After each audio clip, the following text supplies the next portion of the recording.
Um levantamento inédito revela: quase 8 entre 10 cidades brasileiras não têm unidade de terapia intensiva. O repórter Marcelo Canelas acompanhou a busca desesperada de quem precisa de um leito e não encontra.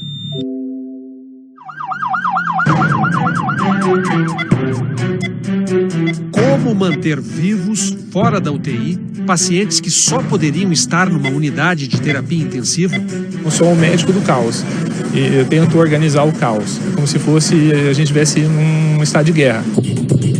Existem centenas de brasileiros e brasileiras entubados nos ventiladores, necessitando terapia intensiva, sem acesso à terapia intensiva. Quando a Annalise chegou, foi uma festa. Mas poucos dias antes de completar 1 ano, a caçula de Ailton e Sueli passou mal. Ela tossiu tipo uns 2 dias, aí ela começou a ficar cansada, eu levei ela no médico. Rapidamente o estado dela se agravou a ponto de a plantonista se assustar. Essa menina tá no oxigênio? Eu falei, não. Ela falou, coloca ela no oxigênio rápido. De madrugada, o diagnóstico de pneumonia e a primeira parada cardiorrespiratória. Em seguida, o médico trouxe outra má notícia. Aí ele falou assim, vocês têm alguma fé, então rezem porque a sua filha está tendo outra parada cardiorrespiratória. Precisou da UTI e não tinha UTI. Não tinha UTI. Era o último recurso dela. Ailton tentou conseguir a vaga na justiça. A gente foi até o Ministério Público, eu lembro que eu saí igual um louco de lá, do hospital. Não dava mais tempo. De manhã, Sueli sabia que tinha de se despedir. Esse papai do céu tá te chamando e você não consegue ficar. Você pode ir. Annalise morreu por causa de uma pneumonia. Isso foi alguma coisa que foi tirado da gente e que ninguém no Estado não vai conseguir reparar esse dano causado pra gente, jamais. Felipe teve mais sorte. Apesar da pneumonia dupla, o garoto de 12 anos já está em casa. Mas em março, acompanhamos a aflição do pai dele no hospital de Ceilândia. Era para ele estar na UTI, sim. Mas como ele tem a UTI, os médicos estão fazendo o que pode para manter ele vivo aqui. Ele zanzou de repartição em repartição na Secretaria de Saúde do Distrito Federal, tentando uma vaga para o filho. O caso de Brasília é um dos pontos críticos do relatório do Conselho Federal de Medicina que o Fantástico mostra em primeira mão. A cidade está entre as que mais perdeu vagas de UTI no SUS. 109 leitos nos últimos 5 anos. No hospital de base, o maior do Distrito Federal, há uma UTI inteira equipada e fechada sem funcionar. Ela não funciona, sabe? Nós temos 20 leitos regulares, 20 leitos lotados. Em nota, o governo do Distrito Federal diz que 87 leitos de UTI estão de fato bloqueados por falta de mão de obra e que criou uma força-tarefa para resolver o problema, mas admite uma fila de espera de até 90 pessoas hoje. Ainda assim, as vagas que existem estão concentradas nas grandes cidades. 77% dos municípios brasileiros não têm UTI. Esta mulher viajou 400 quilômetros para socorrer o irmão acidentado em Mato Grosso do Sul. Lá é precário, diz que lá não tem nem dipirona no hospital. O Brasil tem 40 mil leitos de terapia intensiva. Metade nos hospitais privados, 20 mil leitos.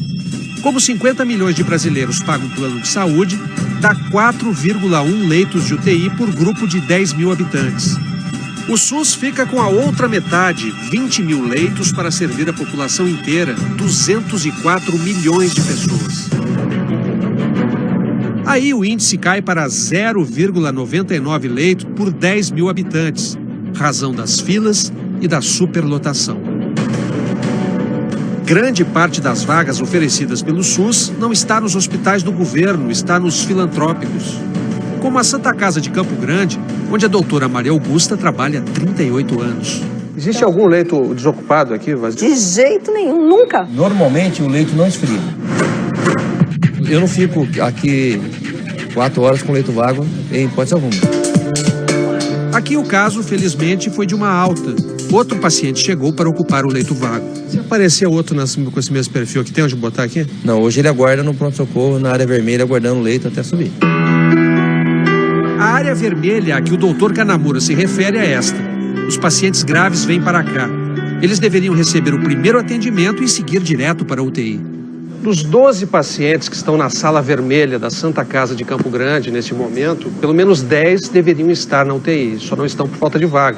É o caso dessa senhora, está passando pela ventilação manual, a enfermeira está bombeando oxigênio diretamente para ela. É o caso desse outro paciente aqui no fundo e de mais 2 pacientes desse lado de cá. Eles só estão vivos por causa da ventilação manual. O ideal seria que tivesse acoplado a um ventilador mecânico que consegue mandar todo um parâmetro adequado de ventilação. Salva a vida, mas é uma medida de emergência, né? Uma responsabilidade enorme aqui, hein? Com certeza. Muita responsabilidade. Você tá suando aí. Quase 1 hora aqui já.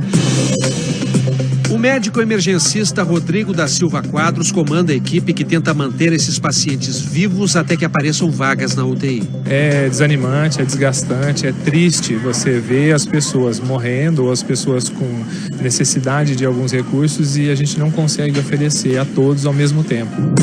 Um dos pacientes é Júlio Kawasaki, de 57 anos. Com um grave problema renal, foi entubado assim que chegou à sala vermelha. Que horas foi isso?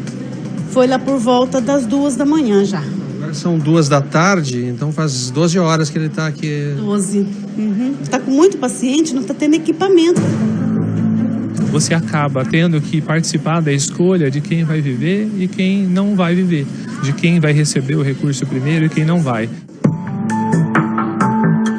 Enquanto os médicos enfrentam a imensa pressão da lista, quem será merecedor de uma chance de lutar pela vida? Por mais que usamos critérios técnicos, a gente julga a necessidade, a complexidade, mas é uma vida. Em Teresina, muitas vezes quem faz a lista não é o médico. Nos grandes hospitais do SUS, quem diz quem vai para a UTI ou não, muitas vezes não é o médico, é o juiz. Esta lista que o médico fotografou e enviou ao Fantástico está no Hospital de Urgência de Teresina. Existe uma lista de pacientes para vaga de UTI de acordo com a ordem de chegada do mandado judicial. Há 2 anos, o Dr. Clériston recebeu voz de prisão de um oficial de justiça. A polícia só não o levou porque uma vaga de UTI apareceu de última hora. Além de viver sob pressão do plantão em si, vive essa pressão até institucional. E com medo de ser preso. Exatamente. O juiz Deoclésio Souza estava de plantão quando expediu o mandado de prisão.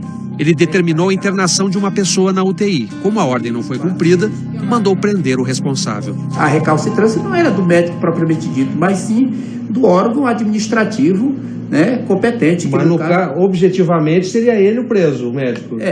Porque ele estava acumulando a função administrativa também.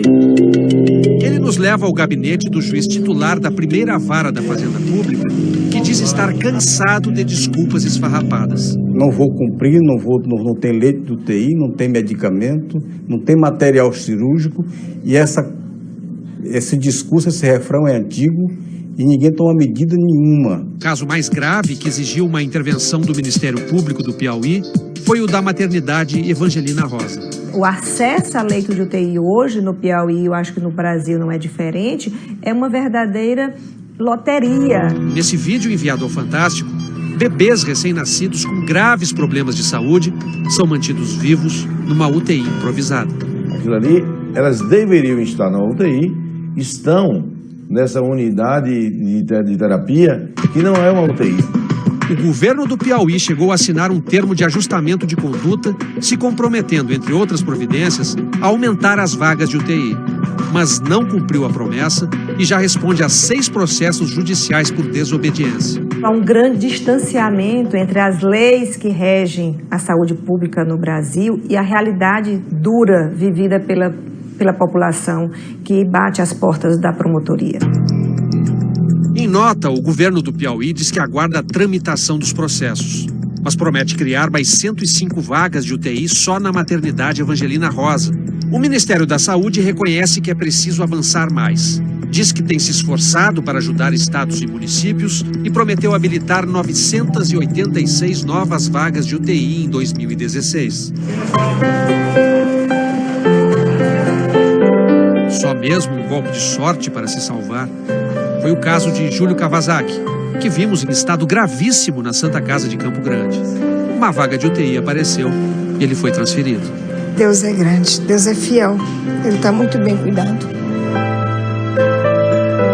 Ao final da reportagem, já estávamos no avião de volta quando chegou uma mensagem de Dona Nelly. Júlio Kawasaki saiu do CTI nesta noite e estamos no quarto. Amanhã envio as fotos. A terapia intensiva no mundo é uma das áreas da medicina que mais cresceu em relação ao desenvolvimento tecnológico e científico. A partir do momento que o paciente tem o tratamento que ele necessita e o tratamento lhe é oferecido, ele tem todas as chances de sobrevivência. Hoje eu estou vivo, estou bem de saúde, estou pronto para fazer o que Deus quiser na minha vida.